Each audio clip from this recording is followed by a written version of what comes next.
Hello, everyone. Welcome back to the Across the Park podcast. And it's the season is just upon us. You'll have noticed that we haven't got our usual intro in. That's because we're still in the process of recording a new one. Obviously, our old one has got Goodison in there, but just want to give a shout out, obviously, to our long-term sponsors, Globe Heating and Gas. As you can see in the bottom right-hand corner of the screen there, Lee has been a massive fan and a massive supporter of the podcast for a long time. So be a nice fancy advert coming your way in the coming weeks to obviously recognise Lee's contribution and obviously recognise our new stadium. So Millsy, as my son's just walked past then, just shouting he's playing footy in the garden. We're in different countries at the moment, so that's why we're recording remotely. How are you doing, Mills? Anyway, I haven't seen you for a few weeks.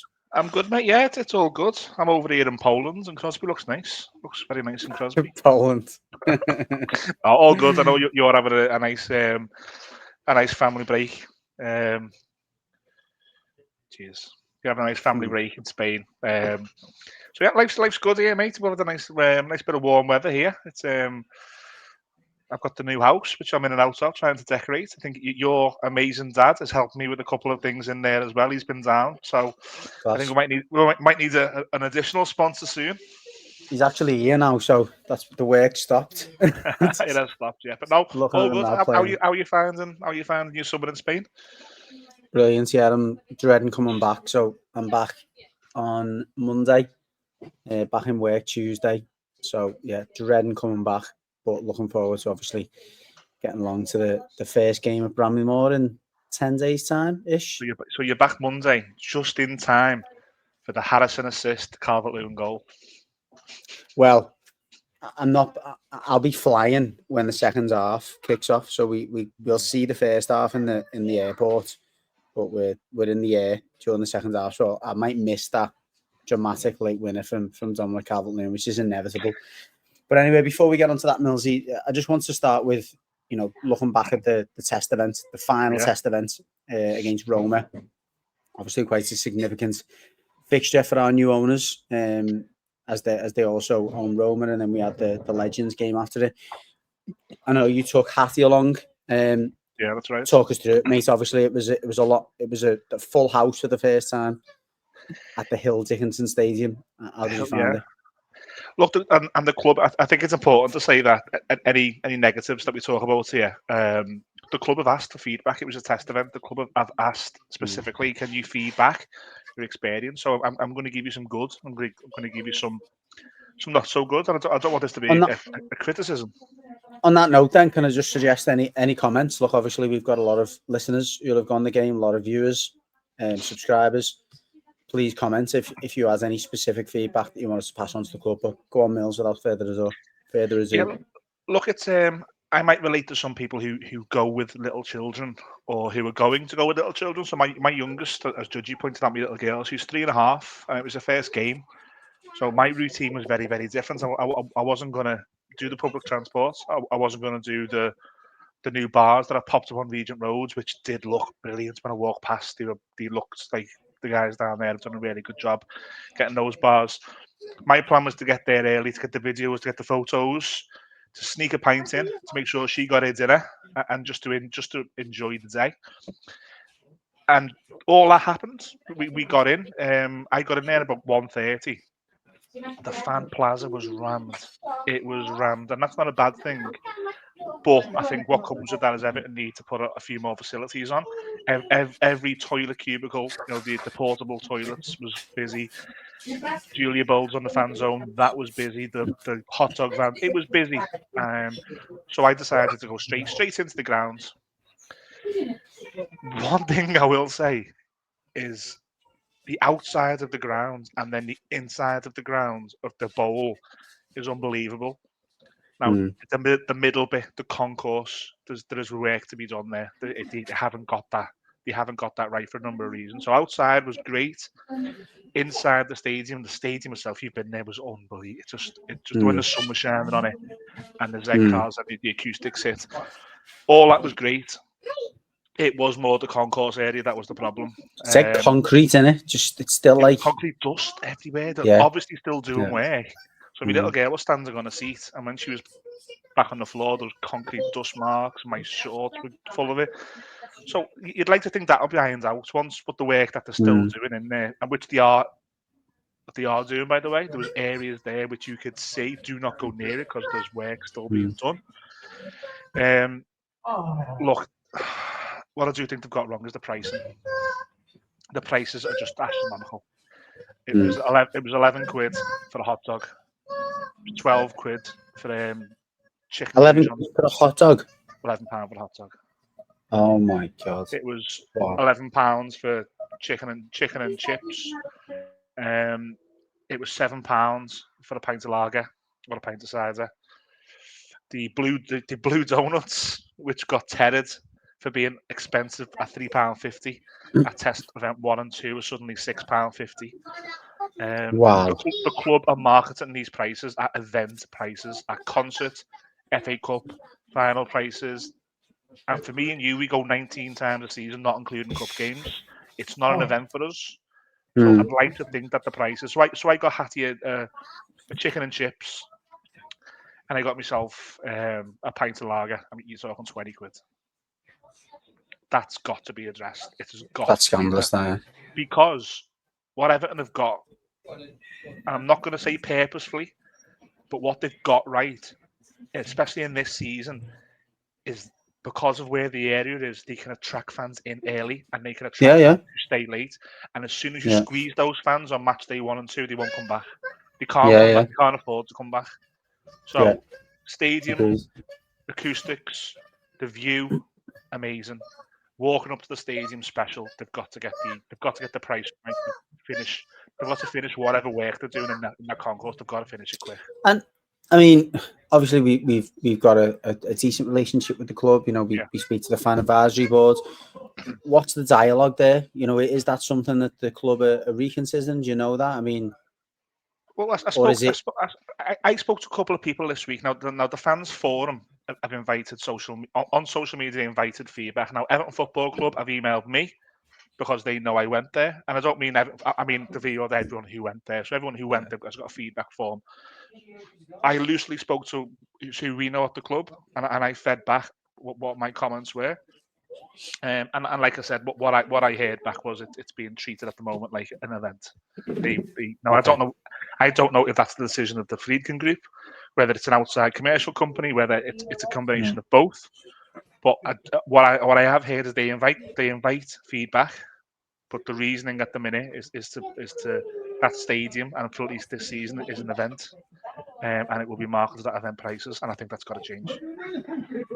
That's crazy, isn't it? And it's a very Americanized approach. That's the way that the American sports events are. They're known as events, and to a certain extent, I welcome that, it being a grander, all the stuff going on outside the stadium is, represents an event. But once the paying fans, and they are paying fans, get inside the stadium, you expect to be treated slightly differently, because anyone can walk onto that, to the area outside the ground. You can just be passing and going, let's go and have a drink and let's soak up the atmosphere. But once the paying customers enter the stadium, you expect them to be a degree of respect and consideration for the investment that people have already made, getting there, buying the ticket, etc. So and that's this point, and as you point to, and this is something I spoke about on another podcast recently, it's a massive own goal if Everton are going to price out the fans, because in the long run, the medium run, as you suggested, they're going to lose out, because people will stop coming in the stadium early. They'll stop using the facilities to buy drinks. They'll look at other ways they can do that, and the club loses out. And they won't want to. The fans want to stand on a South End bar. So we've got Mansfield in the cup on a Tuesday or Wednesday night, and the sun's going to set on that bar, and there's going to be people from work who work in town who will like to get a pint on the way and get the last couple of pints in the ground in the sun. But they're probably going to be marketed to stay in town. Now, one of our mates that used to be on the podcast, Pricey, he didn't go to the game, but he was out with his missus on Saturday night, and he was on Tybarn Street and Dale Street. And he said at 7 o'clock it was all Everton. It was amazing. The pubs on that side of town were amazing. Now, Everton have got to find a way to stop that. Everton have got to find a way to put a happy hour on at 5 o'clock. and say it's half-price pints for the next hour, or they've got to make a smaller donut that a kid can buy for £2 with the coins they bring in their little purse. They've got to get it right somehow, and it wasn't I quite guess right. we don't know. We don't know what the commercial deals they've made are, do we? As you say, Yeah, we of don't course. know if this is an outside vendor. You know, if we've already sold the rights to the food and drink already, we don't know. And I guess that will come out in the wash, I'm sure. But no, that's disappointing. And as you say, there's a lot of positives. There's a hell of a lot more positives than negatives. But from an experience point of view, that's going to make a big difference to Everton and to the fans going forward. The only other one thing I would add, Judge, is, and I don't know whether this will always be the case, but everyone wanted to get to that south bar. That area was rammed. It was rammed. Now, I was in dad mode, so I was never going to that area. I had to go to that area because it was the only place that served chicken and chips for Hattie. No other place. So all the bars were specific to food. You had a Korean noodle bar, and you had an alcohol-only bar. So I had to walk that way. And then when I walked back north side, I found a huge space and I put a blanket down. She sat on the floor, she ate her chips and she played on her iPad for 10 minutes. But they've got to sort something out for that south end because it was really, really busy. Really busy. And maybe everyone will stop going to there after 3 or 4 games because of that. I'd imagine so, yeah. The concourse was busy. And the last thing I would say, and again, this is just constructive criticism, is the turnstiles were stand specific to your seats, yet you could walk around everywhere, and that then bottlenecked the west stand, because where the west stand is on the River Mersey, the fans cannot get outside of that. It's protected for the players' coaches and it's protected for Everton staff. So Evertonians have got to use the south and north turnstiles to get into the west. I've seen a lot of feedback online that people missed the first 20 minutes of the game. There was a video that I shared in our Toffee Talk group where someone was in a 45-minute queue. So if you can walk around every area of the ground, let every turnstile get you in. Yeah. I understand at 1 o'clock, all that area being closed off for the coaches and the players to get in. But once they're in, why keep it closed the whole time? It's daft, isn't it? It's a full-on big glass hospitality outside, so I don't even think there's turnstiles, to be honest. Wow, there's ever an option. But no, look. Okay. Let's end on a positive. It's an amazing stadium. It's an amazing stadium, but there are teething problems. Yeah, no, and you would expect that. I don't think any club who's built a new stadium has not told us that. Look, it's going to take a while for things to settle in. But no, it looked like a good day. Obviously, just briefly on the performance, because it's still a game and it was still a result. I watched the game. I did watch the whole game, and you didn't get to watch the whole game, or you did. No, I didn't. You didn't get to watch it all in the stadium because Hattie got fed up, and that's that. They're the pedals of bringing such a young child to the game. Any father has been through that, and you've been through it already with Noah. But yeah, thoughts. I'll come with some of my thoughts in a moment. But for you, first of all, really disappointed with the Mikalenko injury, because I think it exposed as they was not being ready. I think that was what I really took from it. Like, oh god, this left back, and you don't want to be critical of him because he's light and he's it's a big move for him, and he probably needs to play against Mansfield, and then he needs to play in the FA Cup third round maybe, and that's how he comes on in a 2-0 win in the 90th minute, and he got exposed. So that was a disappointment. I think it leaves us light.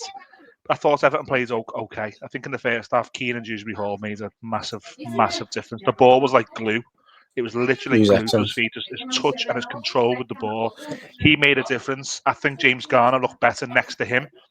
So James Garner, when he played with an Abdoulaye Doucouré, could not have that change of play and the quick thinking. He did get that on Saturday. I thought he looked better. And I was going to say it was nice to see Jared Branthwaite back, but you all know what's happening. I'm sure we'll get onto that. But look, Roma are a good team. I don't think it was a scoreline that flattered anybody. I thought it was a good game. I think it showed that there's areas to improve. We're sort of like a left-handed boxer with his right arm tied behind his back at the minute. That needs addressed. I think there was definitely positives, but I missed the second half, so you probably know a lot more. What did you think of it? Before we touch on the second half, I completely agree with you on Keenan Dewsbury Hall. Again, I was on another podcast a few days ago, and I said that I'm actually more excited about Keenan Dewsbury-Hall than I am, Jack Grealish, and we're obviously going to come on to that signing, which is a massive one for the club. But Tieno Barry, lively flashes, fair to say, some very good touches. He's very quick. I think, I don't want to blow my own trumpet, I pretty much summed up the player that he was before we seen him, and he's shown that. Very quick, very lively, gets in behind, some decent touches, but he's raw.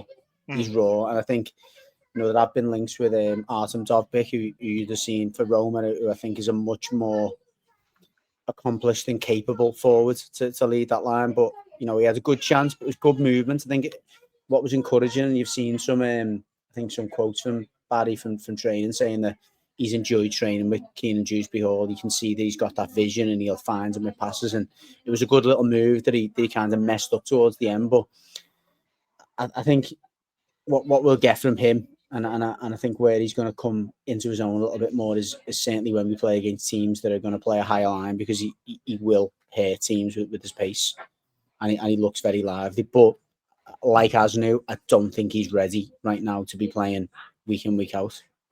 Were you disappointed by the Asnu one? And it's not a criticism of him, but we are disappointed about how I'm disappointed that he's had to be thrown in like that, to be honest. Yeah.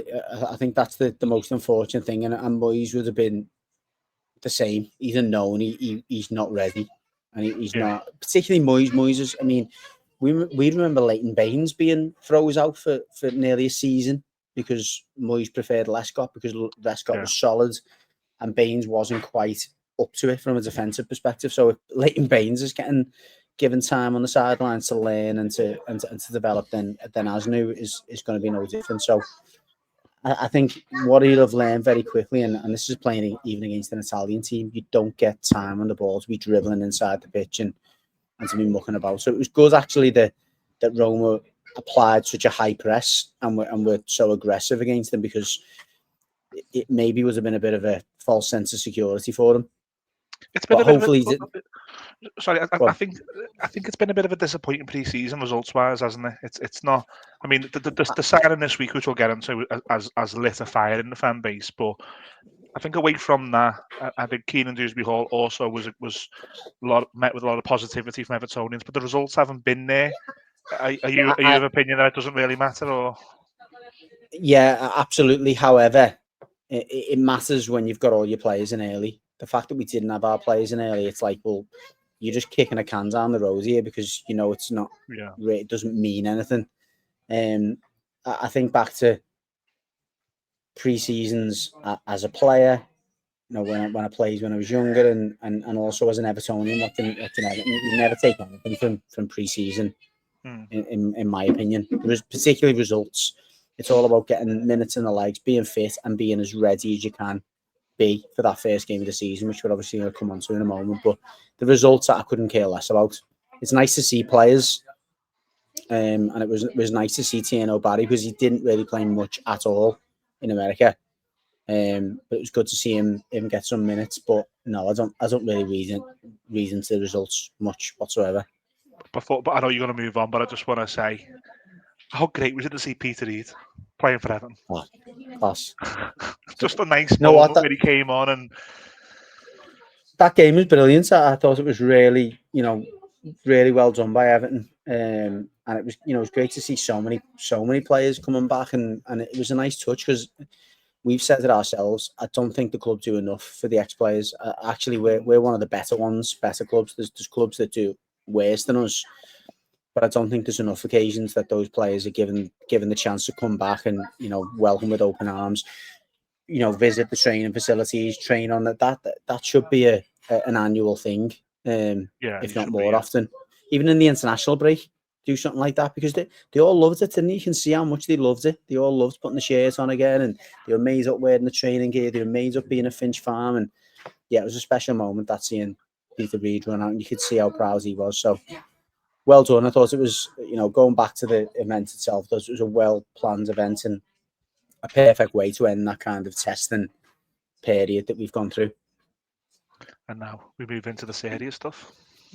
We do, and I think you touched on that there.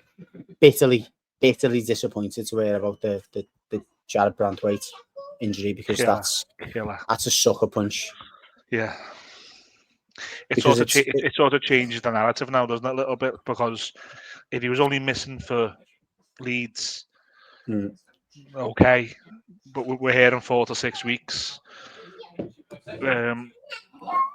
So you look in October, really, and look, without being disrespectful to players, but it means Michael Keane probably comes in for a prolonged period. It's never been. You don't want Michael Keane in the team for a prolonged period. You want Michael Keane to come in as and when on a short-term basis, but he's probably now going to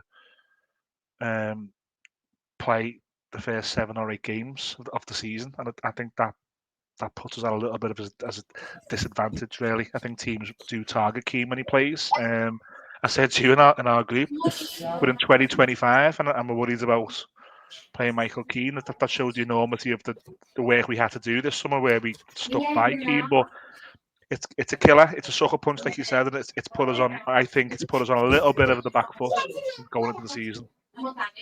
Yeah, because you looked at that back five, if you include the keeper, and you thought, you know what, we don't have to worry about that. We've got a strong base, including Mykhalenko, by the way, because I know he's far from accomplished going forwards, but he's a solid defender, as is O'Brien, and as a 5, you're thinking, okay, we can keep the back door shut. We just need to worry about this attacking area and getting more goals. And now you're thinking Mykhalenko's out, Brandtwaite's out. Who's going to come in? Is it O'Brien that plays alongside Tarkowski, which I would prefer personally? Is it Keane? Either way, it's far from ideal. Look, I think what we've seen once again in pre-season, if you look at the American games with any focus, O'Brien still isn't comfortable at centre-back, which is mad because he's a centre-back by trade, if you like. He's not as comfortable and certainly not as confident and as effective playing centre-back yet for Everton as he is right-back. And to have to either, and I know what Moyes is like. He prefers to disrupt as little as he can. So he'll be looking at it thinking, well, if I move O'Brien inside, that means we're disrupting right back, we're disrupting left back, and we're disrupting centre back. So his default will be we put one player in centre back, we keep O'Brien where he is, we tell O'Brien to stay tight to Keane and almost play like a back 3, which, do you know what? I wouldn't be against playing a back 3 because you've got James Garner as well. And maybe Asnu is a bit more comfortable playing as a wing back as opposed to playing as a left back. So that might be a serious consideration, playing 3 centre backs, because you're protecting Keane to some extent by having 2 centre backs alongside him. James Garner, who I think is the best option at right back if O'Brien isn't playing there, is more comfortable, and Asnu, there'll be no doubt about it, will be more comfortable. But then you're sacrificing one of the midfielders and one of our better players. So where do you go? What would you do? Because you said you think that Michael Keane's going to play. What would you do? I'd go with it, simply because of the options and what you said there. I don't think we need to disrupt another area. So if Asnu plays, then Tarkowski's got to be next to him. Tarkowski's got to be next to him, and then Tarkowski's got to be reasonably comfortable with what's the other side of him. And if the other side of him is a midfielder filling in at right back as well, then I think that puts us at a real disadvantage. The Leeds wingers are Dan James and Nonto, who on a Monday night on the first home game of the season with the Leeds crowd behind them are going to be running at us, at least for the first period of the game. So I would go Jake O'Brien right back. I would bring Michael Keane in with Tarkowski. And if it scares me to play the kid as new, it does scare me. I don't think you've got a other option. You could possibly play McNeil there, but then again, is what you get from McNeil as a left back, not a wing back, an actual left back in a 4. I think that carries a risk as well. So I think having Tarkowski as the left centre half is crucial, and for that reason, you play Keane and O'Brien next to him. Yeah, it's concerning to say the least. I mean, ahead of them, and for the reason that those 2 full-backs, not as much O'Brien, but certainly Asnu's going to need protection, you'd have to play Guy and Garner, wouldn't you? Yeah, so I think he goes James Garner and Idrissa Gana Guy, and I think he plays Ilman and Ndiaye on the right. I think he plays Kieran Dewsbury Hall as the advanced central midfielder with Jack Grealish on the left. We'll come on to Grealish. I know we're going to come on to that, and Beto up top. Really, I don't think Beto plays. I don't think Beto plays, given what we've heard in the last 24 hours. But yeah, we'll there's rumours that Moyes has publicly said he's been disappointed in Beto, and then there's rumours today that he's really disappointed in Beto, but I don't know. It's one of those. It unfortunately highlights that there's still work to be done with him now in the next 2 weeks, doesn't it? Because people who were rightly ecstatic with the previous two signings have made the last week or 10 days, but I mean, there's still they're no good if you can't. Still four needed Yeah, for me. Yeah. But before we not finish off in the league, go into that a little bit more. What are your hopes then for the remainder of the window? Being realistic now, I spoke to someone before you answer the question. I was under the impression, and again, correct me if I'm wrong here, that we had 150 million to spend there or thereabouts. By my workings, we're on 80. I think we're on 80. Yeah, I was going to say we're between 70 and 80, depending on how much you paid up front for the likes of Tierno Barry and Kieran Dewsbury Hall. So again, if we're going to make that assumption, we have 150 million to spend. There's 70 million there to spend. If you're saying we need, do you say 5 players or 4 players? 4, I think. 4. Where does that money go? 70 million is not a lot for 4 players. So how much do you spend on each position that you're referring we need? You need the right winger. You need the right winger urgently. Urgently, you need the right winger. Following that, you need the right back. I think at times on Saturday against Roma, Jake O'Brien got in good positions and naturally didn't know really what to do next. So I think to have an attack-minded right back and a Dibbling, for instance, if Everton get that deal over the line in front of him, I think that's the priority. And then I think. Then what's that going to cost though? Because you already know that Tyler Dibbling realistically, we're not getting Dibbling for less than 35 million. Yeah, so say we go to 35 for Dibbling. I think Everton then need to go and find a right back, and if Everton can sign a right back, and then I think we need another central midfield player. Now I think Everton could probably utilise the loan market then, because we've not utilised it yet. I think if Everton get the right hand side sorted, and you wait until the window really gets to the end, and if Douglas Luiz hasn't found a club, can you get him with an obligation on loan? Can you go and do a deal like that? Can you bring a backup right winger in on loan? And can you bring a not Ashley Young, but an Ashley Young who can play on either side as cover? Can you go and get that player on loan and pad the squad out to go and attack the next 5 months? But the money needs to be spent. The money has to be spent on the right hand side. So you're saying then that Dibbling is the way the vast majority of the money needs to be spent. Yeah. And then the rest of it is loans or small. It's a right back and no forward. No centre forward. No. I think in an ideal world, unless Beto goes. Yes. So we'd have to trade. You'd have to trade. And that's where this link with Artem topic, and I rate him massively, by the way. I remember him at Girona, and he's more suited the Premier League, I think, than he is to La Liga and Serie A, and he's done well in both those leagues. Done well in La Liga at a club, Girona, who were similar level to us at the time. Done very well for Roma. He's got a good ratio of game goals to games, etc. He's strong. He's physical. He's experienced. I think he's perfect profile. We've got the same owners. Beto has got a good reputation in the Italian league. Surely there's a deal to be done there. I wouldn't say my nose about another striker coming in. I just think, going back to what I said there, I think the analogy which I read on Twitter this week, I thought was brilliant. With a boxer with a left hand and not a right hand. That's got to be. If we go into the season without a right hand side, because Seamus Coleman's not going to be fit enough to really contribute a lot. No. Nathan Patterson, for one, in my opinion, isn't good enough, and for two, cannot stay fit. Yeah. How do you go into a 38-game season without cup games with a centre half at right back and no right winger whatsoever. You can't. I mean, Ben Doak's still a possibility as well, Yeah. isn't he? And I think if Liverpool do end up getting Isak and that's another player in that forward area, it might be a deal that we might be able to get over the line. And he is more of a traditional wing. It still leaves us obviously short in the right back position, but I think that might be one that Well, there's we links might be with able to get comfortable the Leicester winger. He was out last season with the cruciate. He's highly regarded. I think he started pre-season well at Leicester. There's links there, isn't there? So Don't I think think he plays. I watched Leicester's game at the weekend. I'm not sure he played. But yeah, look, I agree with you. We definitely still have got work to do. I mean, Moy said that a few weeks ago, and we since then brought two very accomplished players. So on that note, before we kind of get too dragged down with the fact that we still got work to do, let's talk about the momentous, and hopefully historic signing of Jack Grealish. captured the feel good vibes, hasn't it? Isn't that what football's all about?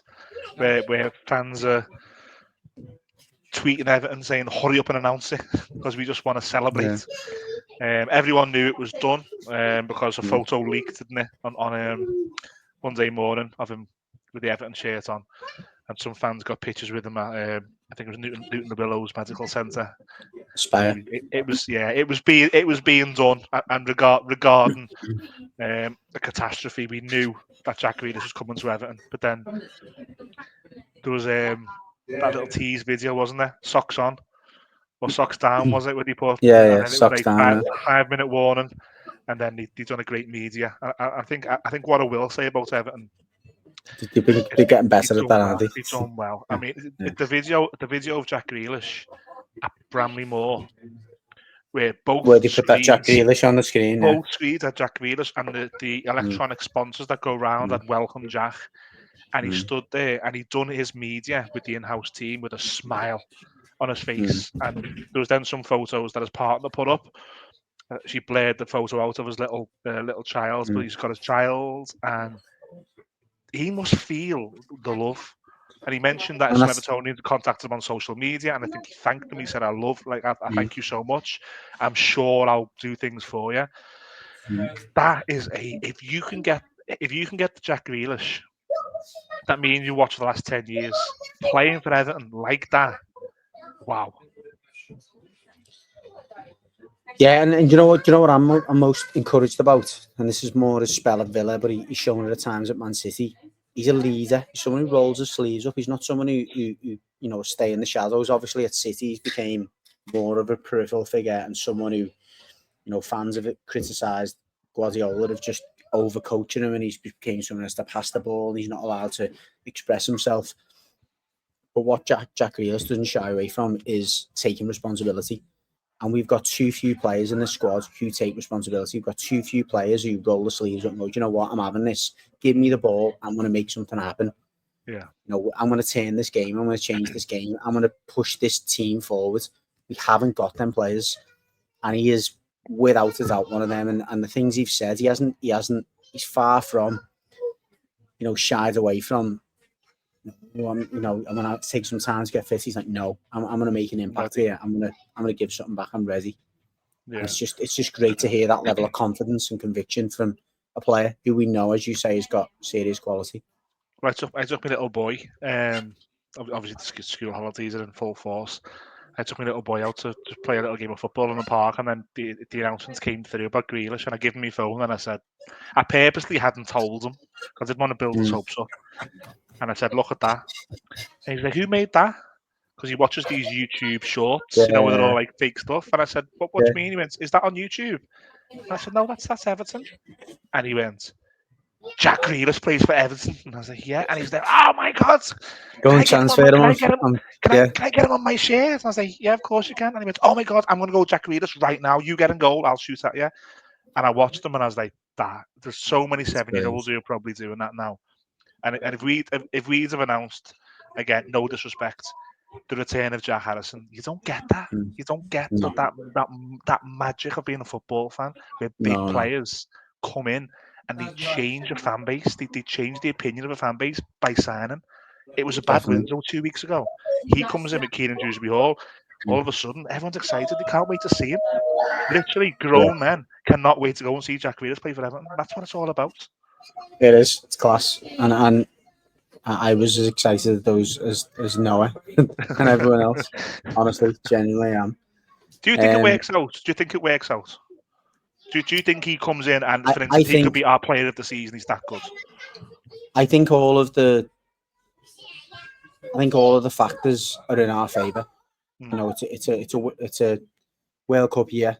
You know, he's desperate to get back in that fold. He wasn't feeling the love at Man City. He wasn't given responsibility. He wasn't allowed to express himself. He'll be given that chance at Everton because, you know, we need it. We've got too few players there. He's a player who lives in the area, you know, in the Northwest anyway. He wants to stay here. He's happy here. His partner's happy here.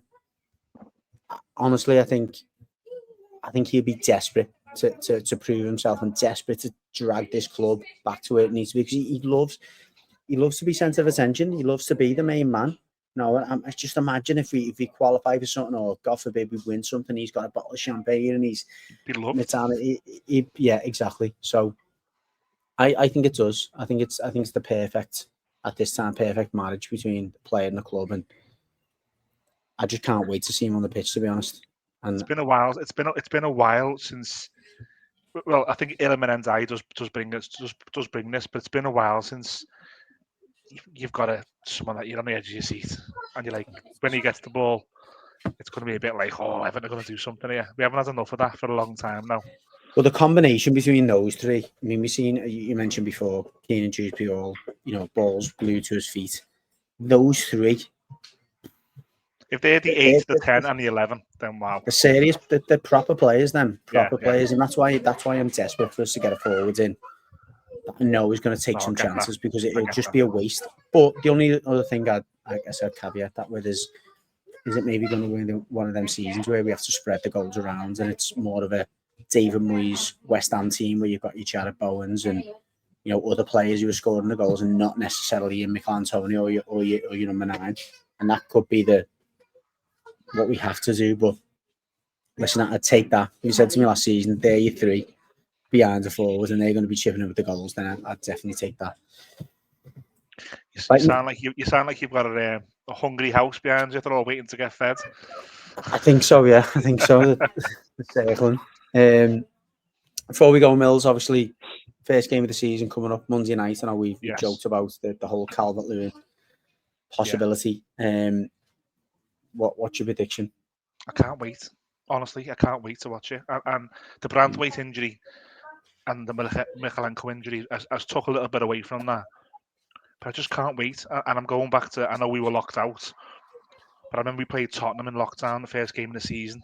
So it was on Sky. And an hour before the game, James Rodriguez starts for Everton. And if we get Monday Night Football, we get 6:45 on Monday. Jack Grealish starts for Everton tonight at Leeds. I just can't wait. I'm gonna sit back and I think Everton win that game. I think there'll be times in the game where there'll be choppy waters. I think that's a passionate crowd. It's a big, massive club who are back in the Premier League and they're going to come out swinging. I think Everton win 1-0, and I think the winning goal scorer is Jack Grealish. No way. No way. Yeah. What about you? I think Leeds will score. I think given the injury to Brandwaite, I don't think we get out of Ellen Road without conceding, but I think we'll be 2-0 up by that point. I think it'll be a game certainly for Grealish. I think Dewsbury Hall gets on the score sheet. I think Iliman Ndiaye gets on the score sheet. I think Jack Grealish will clearly play his part, but I'm not sure how many minutes he'll play because I don't think he's played much for Man City whatsoever.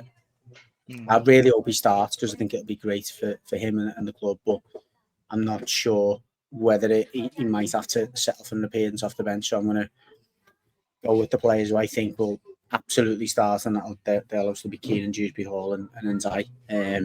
Charlie Alcaraz. Yeah, I think that'll be the 3 realistically, and I don't think Jack could argue with that. Really, he hasn't played enough minutes, and I think I would understand that. I would accept that. I'd be a little bit gutted, but I think it'll be Alcaraz,